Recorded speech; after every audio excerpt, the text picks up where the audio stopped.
Loom World, the Master Weaver, totem-seeking energy vampires from another dimension, and your friendly neighborhood Spider-Man. This is the story of the Spider-Verse, but you better buckle up, because this one's gonna get wild. In the time before humans and mutants, there lived the gods. Gaia and Ashtur had two daughters named Shathra and Neith. Shathra was proud but jealous, and her sister Neith was innocent and curious. Tasked by her parents with creating a representation for the fledgling multiverse, a kind of celestial map, Shathra built the Great Nest, a massive, ugly structure that turned in on itself. Motivated by nothing more than a childlike innocence and a desire to improve the design, Shathra's own sister, Neith, made a second version, turning the nest into a web instead, the web of life and destiny. Pleased with her map, the goddesses Gaia and Ashtur chose the web design over Shathra's nest. While she was pleased for her sister's success, secretly, Shathra was twisted with jealousy, and the damage to her pride would never be forgiven. The web of life and destiny spun out into the cosmos, connecting all the parallel worlds of the multiverse. From Earth 001, or Loom World, as it would later become known, every corner of the multiverse was touched by the web. For a time, the multiverse existed unspoiled, until the Inheritors came. To say that the Inheritors, energy-draining vampire people, are evil is to do their terrible acts a disservice. The patriarch of the Inheritors, Solus, encountered Loom World and the web many centuries ago, long after the gods had abandoned it. The only creature there was the Master Weaver, a spider-like hybrid of man and machine, and the guardian of the web. The Inheritors subjugated the Master Weaver after a bitter battle, and used its control over the web to travel to any reality they wished. As to why they did this, there is only one word that sufficiently answers that: hunger. For Solus and his kin, there is a constant, nagging, and bottomless hunger, one that can only be satiated by the energy of a specific prey: spider prey. Each parallel world connected to the web has in it some form of spider, what they call a totem. Some, like on our Earth, are in the form of a Spider-Man, though not necessarily a Peter Parker. Others take on less well-known forms: Spider-Women, Spider-Mutants, and even Spider-T-Rexes.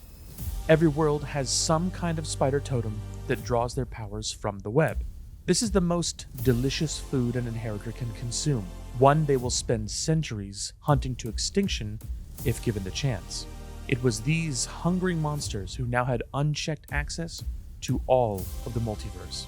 This also brings us to our first encounter with just one of these terrifying creatures, Morlun. At the time of his introduction to our Spider-Man, that's the 616 version for those keeping score, Morlun's greater backstory was still unknown. What was known is that during his introduction, he took Peter apart. Morlun exhibited the greatest physical threat Spider-Man had ever fought. Fighting over and over, it became obvious to Peter that Morlun was too powerful to face in a punching match. But using his scientific background and keen intellect, Peter noticed a flaw in Morlun's genetic code. Analyzing the blood from one of their fights, he discovered that Morlun's blood was super pure. This gave Peter a cunning plan to exploit a potential weakness. Injecting himself with a near-lethal dose of radiation, Peter fought Morlun again. This time, whenever the energy vampire tried to drain Peter, all he consumed was cell-destroying radiation. Peter vanquished Morlun for the first of what would be several times that day, but the Inheritor would be back. With all their physical gifts and the ability to drain life force, the Inheritors had one last trick up their sleeves. Each Inheritor's genetic code was so pure because each member of Solus' family were all actually clones of their first body centuries in the past. It unlocked the secret to perfect genetic duplication. When one body died, all the memories and experiences of the Inheritor would be passed down to their clone. Now the name begins to make sense. Months later, Morlun would savage Peter again on Earth 616 and again meet his end, but this time not from radiation. Instead, Morlun was defeated by Peter unlocking the powers of one of the Web of Life and Destiny's special totems, the Other. The Other is the name of one of the 3 special totems of the web. Being the Other gave Peter increased powers and savage combat skills that Morlun could not counter. With this defeat, and with Peter turning down the gift of power that Being the Other came with, the web was again quiet for a time. Then the Inheritors came in force. The Great Hunt, they called it. Every sibling of Morlun traveling the multiverse at the same time and killing spider totems for food and sport. That kind of travel, though, is bound to attract some attention, and as luck would have it, the Captain Britain Corps takes notice of these kinds of things. Who are they, you ask? Well, you remember all those handy numbers that each parallel Earth has, like Earth 616, where our Spider-Man came from. The group that gave all the parallel Earths numbers is the same group that monitors and safeguards threats to the multiverse, the Captain Britain Corps. Unluckily for the various spider people at the time, though, was a different multiverse threat that was demanding their attention, except for one lone member of the Captain Britain Corps who also happened to be, you guessed it, a Spider-Man. The Spider-Man of Earth 833 to be specific. Billy Braddock was the UK Spider-Man from his home Earth and also the member of the Corps who noticed the continued hunting of spider people by the Inheritors. Bringing his finding to the leadership of the Corps, he was frustrated to find that they couldn't devote any resources to helping him, so he set out to protect his parallel Earth spiders himself. To this end, he began traveling across various Earths and collecting a small gathering of spider heroes that would eventually become known as the Spider Army. Gwen Stacy of Earth 65, Old Man Spider-Man from Earth 4, and May Parker from Earth 982, they weren't the only ones, but they were the first. The team attempted to stop one of the Inheritors, Deimos, from consuming the spider powers and life force of the new host of the Other's powers, Scarlet Spider of Earth 616. This allowed Spider UK's team to pick up all the various spider people from the mainstream Earth: Peter Parker, Jessica Drew, Anya Corazon, Kane Riley, and Cindy Moon. With this big boost of people, the Spider Army was starting to actually have some serious firepower. Billy turned over leadership in the team to Peter from 616 due to his history fighting Morlun, and the team set about a plan to discover the Inheritors' weakness and defeat them. You'll notice my choice of words there: defeat them.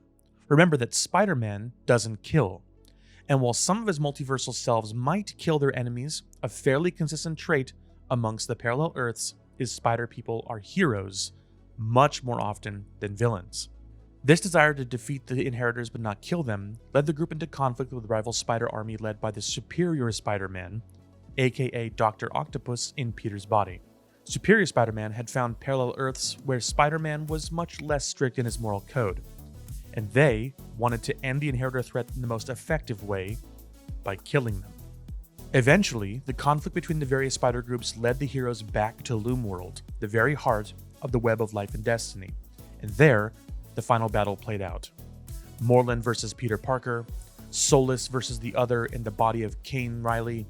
The battle was violent and bloody, with spider totems dying to protect their fellow heroes. When the dust settled and the Spider Army was victorious, the entire Inheritor family were exiled to one parallel Earth in particular. During their travels, before the final conflict, the spider totems had discovered a heavy irradiated world with a bunker in it that contained that Earth's totem, Uncle Ben. While they were able to rescue him, the area outside the bunker was lethal to humans and Inheritors. The Spider Army trapped the Inheritors in the bunker of Earth 3145 with no way to escape.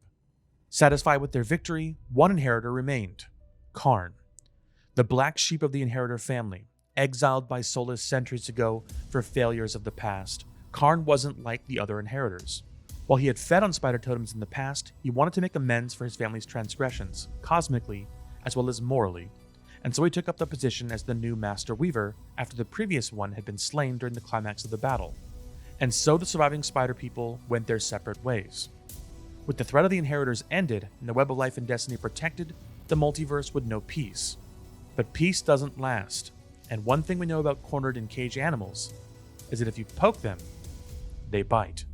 Agreeing to stay behind and watch over the web to help those worlds whose spider-men or women had perished in the battle, a few spider totems set up a watch on Loom World. One of the things they paid special attention to was how well their prison for the Inheritors was functioning.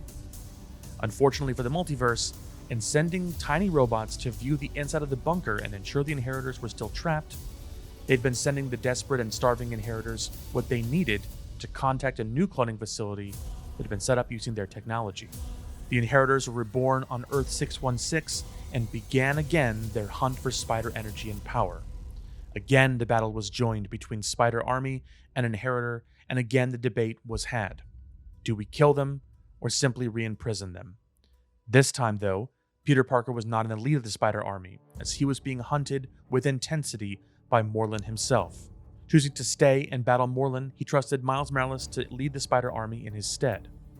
Miles proved to be the right choice, as he maintained the heart and integrity of what it meant to be a Spider-Man, even when opposed by the superior Spider-Man a second time. When the final battle was upon them, a new plan was hatched. This time, they would kill the inheritors, but allow them to be cloned one final time, into clones of their own creation. Otto, Peter, and another Dr. Octopus from a parallel Earth created cloned bodies for the inheritors that were infants and cleansed their genes of any need for spider totem energy, now just regular human babies. Morlun alone escaped this fate, as he had been previously defeated by Peter and was imprisoned separately. With this final threat vanquished, the inheritors were truly defeated, their reign of terror on the multiverse finally at an end. But just as one door closes, another opens. Things finally come full circle in the end. While the Spider Army were busy with the inheritors on Earth 616, one disgraced Spider-Man, who was in truth Norman Osborn from a parallel Earth where Spider-Man is the villain and Green Goblin the hero, destroyed the Web of Life and Destiny while preserving only a small piece of it for himself. This one act would trap every Spider-Man and woman on their respective parallel Earths forever. While that might not seem so bad, perhaps even a return to normal, in truth, it also opened the way for a much darker threat to return. Not inheritors, not this time, something much worse. You recall in the beginning of this story when we mentioned that the web had originally been made as a nest, and the one who created it was the elder daughter of the gods on Earth 001, Shathra. Part of her immortal essence had been hidden in the web for millennia. When the web was destroyed by the Spider Osborn, it needed to be rebuilt, and one of the Spider-Women was capable of doing just that. Calling herself Spiderling, the daughter of Peter Parker and Mary Jane Watson Parker from Earth 18119 was another of the web's special totems. Known as the Pattern Maker, she was able to reweave the web and repair the damage done by Osborn. Unfortunately for Spiderling, she also triggered Shathra's trap from thousands of years ago and released her essence that had been trapped in the web. This Shathra set about remaking the web into her great nest once again. And worse, she began to infect spiders from across all the parallel Earths into wasps, hybrid totems under her control. What became the final battle for the Spider-Verse would pit Shathra and hundreds of wasp spider hybrids against just a few Spider-Men and women. Darker still, Spider-Man from Earth 616 was unmade by a powerful weapon that was capable of unweaving someone's life from within the web, and Miles Morales was turned into a wasp spider hybrid. The battle was fought now with Cindy Moon, aka Silk, as the leader of the spider totems, versus Shathra and her wasps. Ultimately, though, the heroes were successful when Peter Parker, not as Spider-Man, but instead the human, who was never bitten by the radioactive spider, used a device on Shathra that contained the last surviving piece of the original web of life and destiny. This device shifted the essence of Shathra to the ethereal plane of the gods and away from being able to affect mortals of the multiverse any further. Eventually, the damage was repaired to the web and the heroes were returned to normal.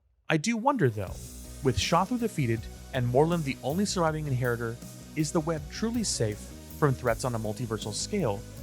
Or is there something even worse out there in a vast and infinite multiverse, waiting for its turn to strike next?